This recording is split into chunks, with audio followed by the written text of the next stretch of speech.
ప్రభునందు ప్రియులారా, మీ అందరికీ ప్రభువైన యేసుక్రీస్తు నామములో హృదయపూర్వక వందనాలు.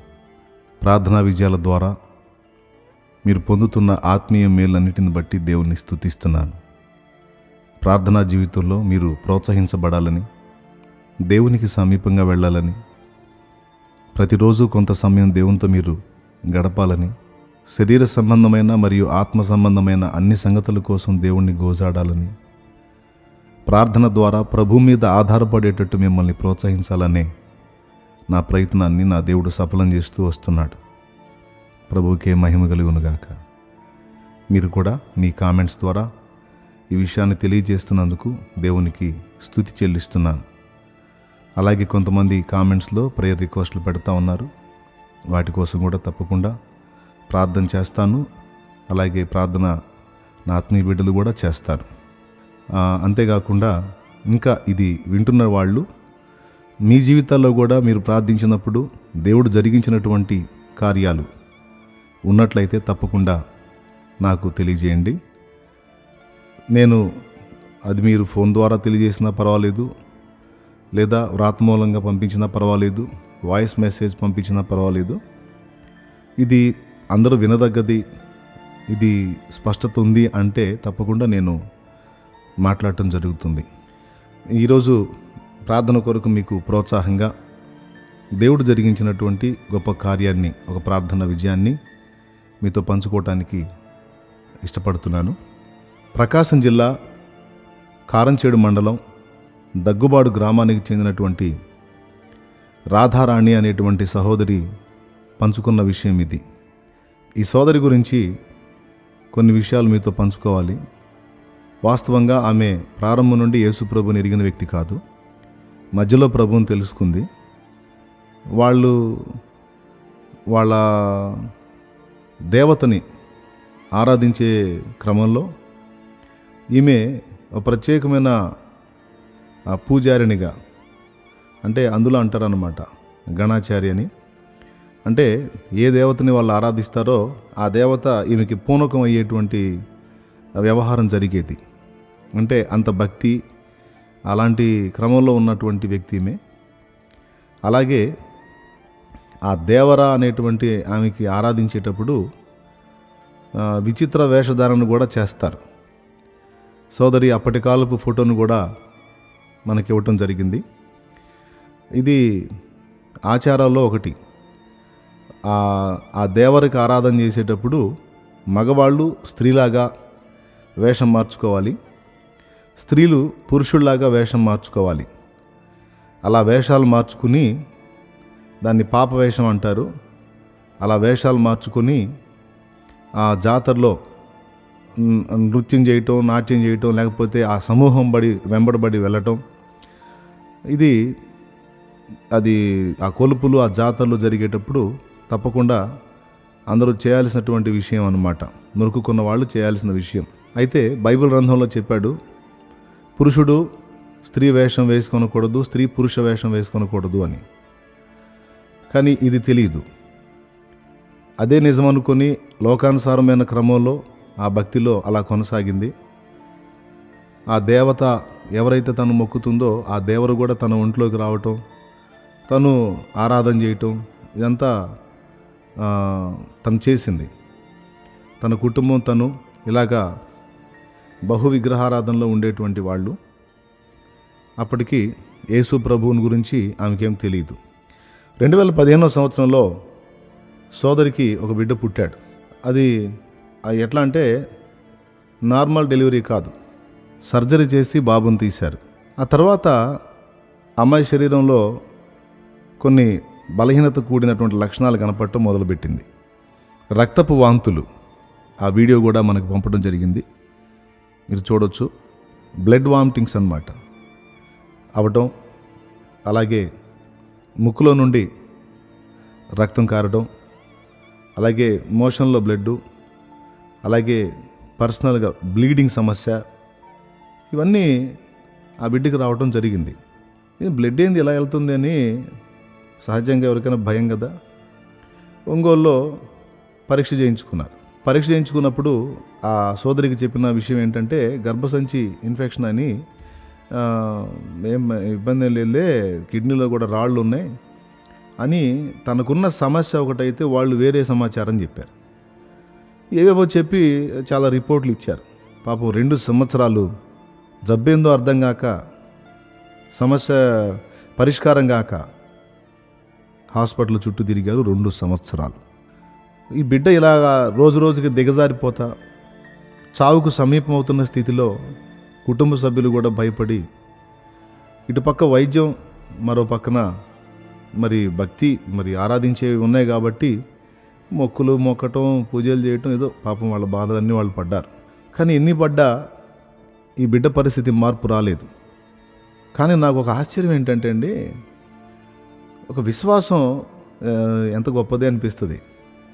తను ఆ రక్తం కక్కుంటున్న స్థితిలో తనకి ఆలోచన అసలు ఎలా వచ్చిందో నాకు వింత.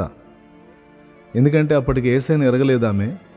కానీ ఆ రక్తం కక్కుకునేటువంటి టైంలో వీడియో తీశారు.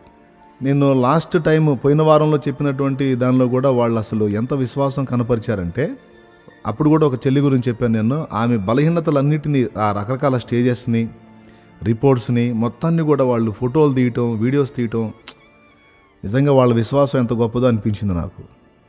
ఈరోజు బలహీనతకు గురై బాధలో ఉన్న వాళ్ళు కూడా ఈ విషయాన్ని గుర్తు చేసుకోండి. ఇప్పుడు మీరున్న పరిస్థితిని, మీకు నిజంగా విశ్వాసం ఉంటే ఫోటోలు తీసుకొని దగ్గర పెట్టుకోండి. నార్మల్ పరిస్థితికి వస్తారు. వచ్చినప్పుడు మీరు బలహీనతలో ఉన్న ఫోటోలు ఒక సాక్ష్యంగా నిలబడతాయి. ఈ సోదరి విషయంలో నాకు అదే ఆశ్చర్యం అనిపించింది. ఆ బ్లడ్ కక్కునేటప్పుడు ఆ వీడియో తీసి జాగ్రత్త చేసుకుంది. మొత్తానికైతే తనకు ఆ నిరీక్షణ, కానీ దేవుణ్ణి తెలుసుకోలేదు. 2 సంవత్సరాలు హాస్పిటల్ చుట్టూ తిరిగి, తాము ఆరాధించే వాటి చుట్టూ తిరిగి విసిగి చెంది, చివరిగా ఆ సోదరి, నేను ఇంతసేటు భక్తి చేస్తూ ఉన్నాను, వైద్యం పొందుతున్నాను, నా పరిస్థితుల్లో మార్పులు రావట్లేదు, చావుకు సమీపం అయిపోతున్నాను. అసలు నేను ఆరాధించింది నిజమైన దేవుడికేనా? అసలు దేవుడు అనేవాడు ఉన్నాడా? నా ఒంట్లో కూడా మేము ఆరాధించే దేవత వచ్చింది కదా, అసలు నిజంగా నాలో దేవత ఉందని నేను ఫీల్ అయ్యాను, నాలో దేవుడు ఉన్నాడని నేను ఫీల్ అయ్యాను. నిజంగా నాలో దేవత, దేవుడు అనే వాళ్ళు ఉన్నారా? ఉంటే మరి నా పరిస్థితి ఇలా ఎందుకయింది? కాబట్టి నేను ఇంకా ఏది చెయ్యను, ఎవరికి మొక్కను, నాకు ఇంకెవరు అక్కర్లేదు అని సహజంగా విసుగులో, విరక్తిలో అనుకుంటుంటారు కదా. తను కూడా అలాగా విరక్తిలోకి వచ్చేసింది. తనకు అర్థమైపోయింది. అంతకుముందు బహుశా తన ఒంట్లోకి ఆ పూనకం వచ్చినప్పుడు నాలో దేవుడు ఉన్నాడని ఫీల్ అయ్యేదేమో. సో విరక్తి వచ్చేసింది. ఎందుకంటే శరీరం శుష్కించిపోతూ ఉంది, చావుకు దగ్గర అయిపోతూ ఉంది.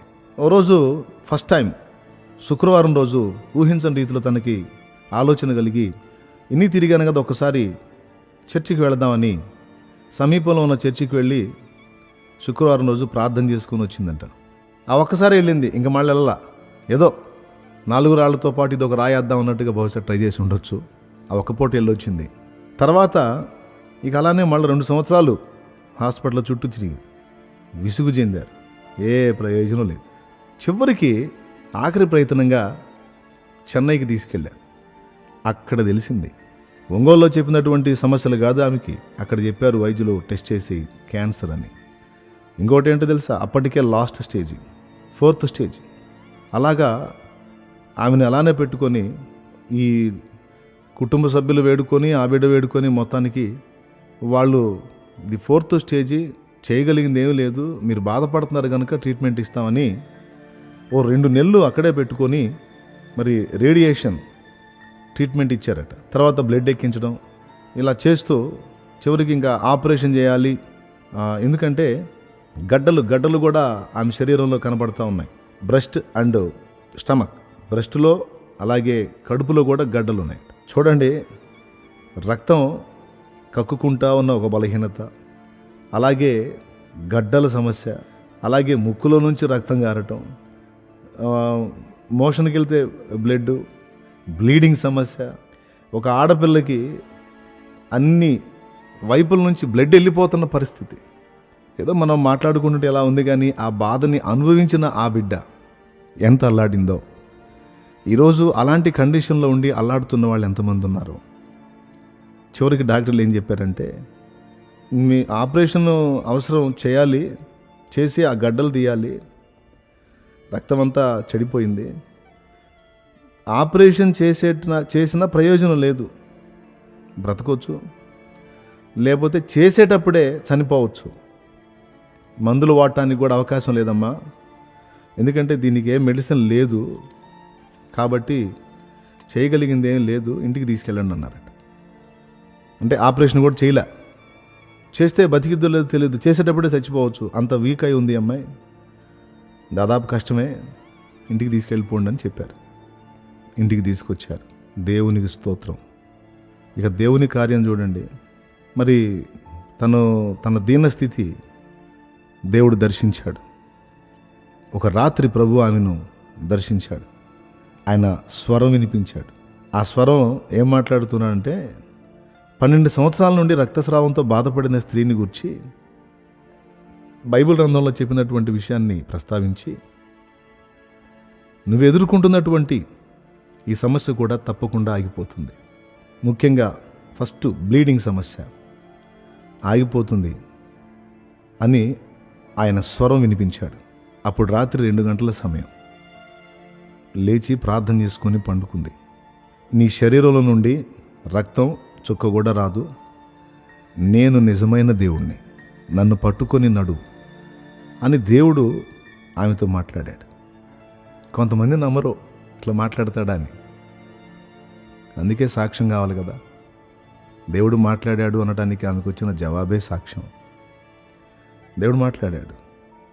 ఆ మరుక్షణం నుండి బ్లీడింగ్ ఆగిపోయింది. ఇప్పటి వరకు బ్లీడింగ్ ప్రాబ్లం లేదు. దేవునికి మహిమ కలుగును గాక.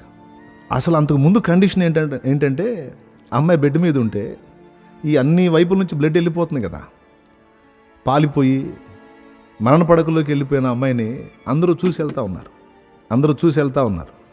అంటే చచ్చిపోయిద్ది, అయ్యో పాపం చిన్న వయసు అని. ఇంకా బాధాకరమైన విషయం ఏంటంటే కట్టుకున్న భర్త కూడా ఈమెకి క్యాన్సర్ జబ్బు వచ్చేసింది, బ్లడ్ వెళ్ళిపోతూ ఉంది, ఇక పనికిరాదని అమ్మాయిని వదిలేసి వేరే పెళ్లి చేసుకున్నాడు. ఒక పక్క జబ్బు జవసత్వాలన్నీ పీల్చేస్తూ ఉంది, మరోపక్క బంధుమిత్రుల యొక్క ఓదార్పు, వాళ్ళ చివరి చూపులు, మరో పక్కన కన్నబిడ్డల స్థితి, మరో పక్కన కట్టుకున్న భర్త నిర్దాక్షిణ్యంగా వదిలేసి అమ్మాయిని ఒంటరి చేసి వెళ్ళిపోవటం. ఆడపిల్ల స్థితిలో ఒక్కసారి ఆమె ప్లేస్లో ఉండి ఆలోచిస్తే నిజంగా చాలా బాధ కలిగిద్ది. ఉన్నవాళ్ళు కన్నవాళ్ళు కూడా ఇక చావుకి అప్పచెప్పేసి. ఇంకా బాధాకరమైన విషయం ఏంటంటే ఆ అమ్మాయి శరీరం మీద పుండ్లు రావటం మొదలుపెట్టింది. మళ్ళీ అంతకుముందు స్థితి పుళ్ళు రావటం మొదలుపెట్టింది. అది చూసి కుటుంబంలోని సభ్యులు కూడా ఈ అమ్మాయిని అంటుకుంటే అది అంటువ్యాధేమో, మళ్ళీ ఆ పుళ్ళు మాకు వస్తాయేమో అని వాళ్ళు కూడా అమ్మాయిని అవాయిడ్ చేయటం, తిట్టడం, అంటుంటారుగా చచ్చిందానివి కాదు బతికిందానివి కాదని. అట్లాంటి అట్లాగా మాట్లాడటం తీసుకొచ్చి వాళ్ళ అమ్మమ్మ ఊరు దగ్గుబాటు అక్కడ వచ్చేసింది, అక్కడ ఉంచేశారు. కానీ దేవుడు ఆమెను దర్శించి అందరూ వదిలేసిన నేనున్నాను నీకు, నిన్ను నేను మనుషులను పట్టే జాలర్నిగా చేస్తాను, నా కుమారి నీవు చావవు, నేను చెప్పినట్లు చెప్పు, నేనైతే చావను, సజీవురాలనై యెహోవా క్రియలను వివరిస్తానని చెప్పమ్మా, పలుకమ్మా, ఆ మాట పలుకు, నేను దాన్ని ఆమేన్ అంటాను, నువ్వు పూర్ణంగా స్వస్థత పొందుతావు, నువ్వు బాగుపడతావు, నేనున్నాను నీకు, ఇదిగో నిన్ను ఆత్మలను పట్టే జాలరిగా చేస్తాను అన్నప్పుడు ఈ బిడ్డ వెంటనే నీ చిత్తం ప్రభువా, నీ చిత్తమయ్యా అని ఆ 2 చేతులు ఆకాశం వైపు ఎత్తి ఇక కన్నీరు మున్నీరై దేవుని మయంపరుచుకుంది. దేవుడు చెప్పాడు, నేను సజీవురాలనై యెహోవా క్రియలను వివరించేదనని చెప్పు అన్నాడు. అలా 3 సార్లు పలికింది. అవును, నేను సజీవురాలనై యెహోవా క్రియలను వివరించేదను, నేను చావను, నేను సజీవురాలనై యెహోవా క్రియలను వివరించేదను, నేను సజీవురాలనై యెహోవా క్రియలను వివరించేదను. ఈ మాట పలికించాడు ఆమె చేత. ఇకంతే, మరణ పడకలో ఉన్న ఆమె లేవటం మొదలుపెట్టింది. దేవునికి స్తోత్రం కలుగునుగాక. ప్రిలారా, కొంతమంది నమ్మరు. కళ్ళ ముందు సాక్ష్యం కనబడినా కొంతమందికి నమ్మాలనిపించదు, వాళ్ళ కర్మ. ఏమండి, నోటి వెంట అదిగో క్యాన్సర్ ఫోటో వీడియో చూడండి మీరు. బ్లడ్ కక్కుతా ఉంది. ఇది నటన కాదు, కల్పితం కాదు. కుప్పల తెప్పలుగా ఉన్న రిపోర్ట్స్ స్క్రీన్ మీద చూడండి. ఇవన్నీ అబద్ధాల? దేవుని కార్యం. ముక్కుల వెంట, నోటి వెంట, శరీరంలో అన్ని విధాలుగా రక్తం వెళ్ళిపోతూ క్యాన్సర్ 4th స్టేజ్లో ఉందని చెన్నైలో రిపోర్ట్ ఇచ్చి, సహజంగా క్యాన్సర్ పేషెంట్స్కి 4th స్టేజ్ అంటే ఇంకా బ్రతకడానికి నిరీక్షణే లేదు అంటారు. కానీ డాక్టర్లు బాగు చేయడానికి వాళ్ళకి అవకాశం లేకపోవచ్చు. మానవ దేహాన్ని నిర్మించిన దేవాది దేవునికి సమస్తము సాధ్యమే. ఎండిపోయిన ఎముకలను సజీవ సైన్యంగా నిలబెట్టిన దేవుడు మన దేవుడు. ఆయన ఒక్క మాట పలికితే మృతులు సైతం సజీవులవుతారు. ఆయన ఒక్క మాట పలికితే రోగులు స్వస్థత నొందుతారు. ప్రిలారా, నాకు తెలుసు యేసయ్య తనువులోని ప్రతి అణువులో స్వస్థపరిచే శక్తి ఉంది. ఆయన తనువులో ఒక్క అణువు మనల్ని స్పర్శించిన అద్భుతమైన స్వస్థత, సమాధానం మనకు వస్తుంది. ఈరోజు ఆ సోదరిని చూస్తుంటే చాలా ఆశ్చర్యంగా ఉంది. ఎందుకంటే ఇప్పుడు ఆమె క్యాన్సర్ పేషెంట్ కాదు, కంప్లీట్గా బాగుపడింది, పూర్ణ స్వస్థత పొందింది. ఆనాటి ఆ వేదనలు, ఆ దుఃఖం, ఆ కన్నీళ్లు, ఆ మరణయాతన ఈరోజు ఆనందనాట్యంగా మార్చాడు నా దేవుడు. హల్లెలూయా, హల్లెలూయా. ఈరోజు ఆ బిడ్డ ప్రభు ఎక్కడికి నడిపిస్తే అక్కడికి వెళ్ళి తన పట్ల దేవుడు చేసినటువంటి ఆ బలమైన కార్యాన్ని ఒక సాక్షిగా ప్రకటిస్తూ, పాపంలో, శాపంలో, మరణకరమైన వేదనల్లో, అలాంటి క్యాన్సర్ స్థితిలో ఉన్న వాళ్ళ అనేకులని ప్రభు యొక్క సువార్త చెప్పి, చెడుతనంలో ఉన్న వాళ్ళను సైతం క్రీస్తును ప్రకటించి అనేక ఆత్మలను ఇప్పటికే రక్షణలోకి నడిపించింది. ఇది నేను కూడా ఎరుగుదును.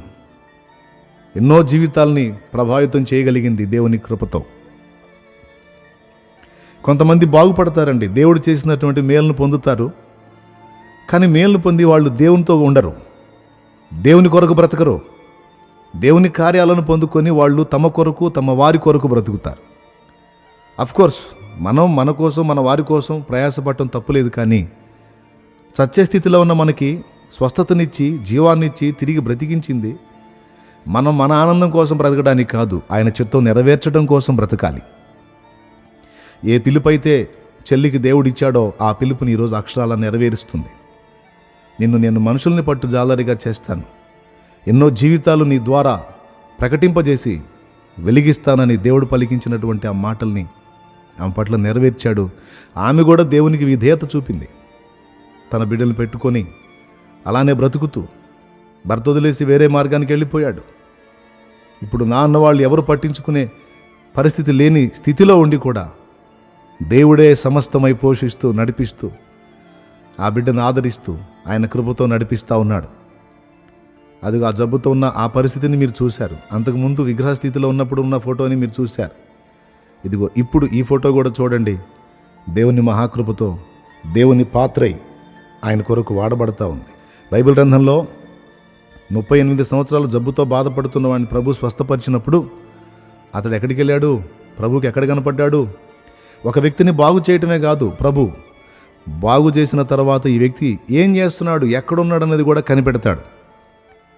కానీ ఈ 38 సంవత్సరాల జబ్బుతో బాధపడ్డవాడు స్వస్థత పొందిన తర్వాత ప్రభుకి ఎక్కడ కనపడ్డాడు? దేవాలయంలో కనపడ్డాడు. ఈ స్వస్థత పొందినోడు దేవాలయంలో కనపడినప్పుడు ప్రభు సంతోషించి, ఇదిగో స్వస్థత నొందితివి, మరి ఎక్కువ కీడు నీ కలకుండున్నట్లు ఇకను పాపం చేయకు అని హెచ్చరికిస్తాడు. అదేవిధంగా 10 మంది కుష్ఠరోగుల్ని ప్రభు స్వస్థపరిచినప్పుడు కూడా 10 మంది కుష్ఠరోగులను స్వస్థపరిచినప్పుడు కూడా వాళ్ళు తిరిగి వస్తారేమో అని కనిపెట్టాడు. కానీ సమరయుడు ఒక్కడొచ్చి ఆయన పాదాల దగ్గర పడ్డాడు, మిగిలిన 9 మంది కనపడలేదు. అప్పుడు ప్రభు అడుగుతాడు, మిగిలిన 9 ఎక్కడా అని. అంటే వాళ్ళు కూడా వస్తారేమో అని ఎదురు చూశాడు. అపోస్తలుల కార్యం 3వ అధ్యాయం మీరు చూడగలిగితే, పేతురు, యోహానులు పుట్టినది మొదలుకొని కుంటివాడైన మనుషుని స్వస్థపరిచినప్పుడు అతడు బాగుపడిన తర్వాత వాళ్ళని పట్టుకొని దేవాలయంలోకి పరిగెత్తుతాడు గంతులు వేసుకుంటూ. అంతేగాని ఇంటికి పరిగెత్తడు, లోకంలోకి పరిగెత్తడు. ఈరోజు ఈ మాటలు వింటున్నటువంటి వారు ఏ స్థితిలో ఉన్నారో, మరణ పడకలో ఉన్నావా, రోగంలో ఉన్నావా, సమస్యలో ఉన్నావా, అప్పులో ఉన్నావా, తెముల్చుకోలేని శోధనలో ఉన్నావా, తప్పకుండా దేవుడు ఆయన కృప చొప్పున నిన్ను విడిపిస్తాడు. అయితే నువ్వు దేవుని కొరకు బ్రతకడానికి తీర్మానించుకో. దేవుని చిత్తం నెరవేర్చడానికి సిద్ధపడు. ఇంతవరకు నీకోసం బ్రతికావు. ఇది మొదలుకొని కనీసం కొంత భాగమైన దేవుని కొరకు బ్రతకడానికి చెల్లి చేసుకున్నట్టు ఒక మంచి నిర్ణయం చేసుకో.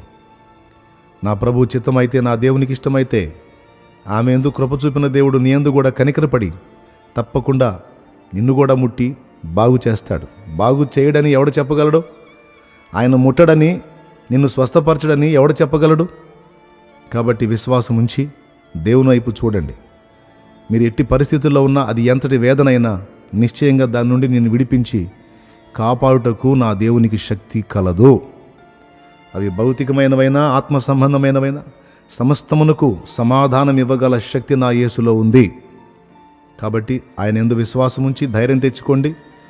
క్యాన్సర్ 4th స్టేజ్లోకి వెళ్ళిన వ్యక్తి ఈరోజు ఇలా ఉంటాం సాధ్యమేనా? కానీ దేవుడు అలా ఉంచాడు. ఇదంతా ఆయన కృపను బట్టే జరిగింది. కాబట్టి ఈ ప్రార్థనా విజయాన్ని దేవుని వైపు చూచి దేవునికి నిరంతరం మొరపెట్టుకున్న ఆ దీనురాలి యొక్క దీన విజ్ఞాపన ఆలకించి జవాబిచ్చిన దేవుడు ఈరోజు అందరి ముందు సజీవ సాక్షిగా నిలబెట్టాడు. వారందరూ వచ్చి ఆమెను చూసి దేవుని మహిమపరిచేటట్టు చేశాడు. ప్రభుకే మహిమ, ఘనత, ప్రభావములు కలుగునుగాక అన్నట్టు ఈరోజు మీరు ప్రార్థన చేశారా? కొంత సమయమైనా దేవునితో గడిపారా? దేవుని వాక్యాన్ని ధ్యానించారా? ఒకవేళ ప్రార్థన చేసి దేవునితో సమయం గడిపితే సంతోషం. ఒకవేళ అలా చేయకపోతే దయచేసి ఇది విన్నప్పుడైనా వెళ్ళి కొంత సమయం దేవునితో గడపండి. ఆల్రెడీ మరణ పడకలో ఉంటే నువ్వు పండుకున్న పడక మీదనే దేవుని వైపు చూచి లేవనెత్తమని దేవుని గోజాడు. ఆయన ఒక్క పర్యాయం నిన్ను ముట్టాడంటే చాలు, అద్భుతమైన విడుదల యేసు నామములో నీకు కలుగుతుంది. కృప మనందరికీ తోడై ఉండునుగాక. ఆమెన్. ఆమెన్. అందరికీ వందనాలు.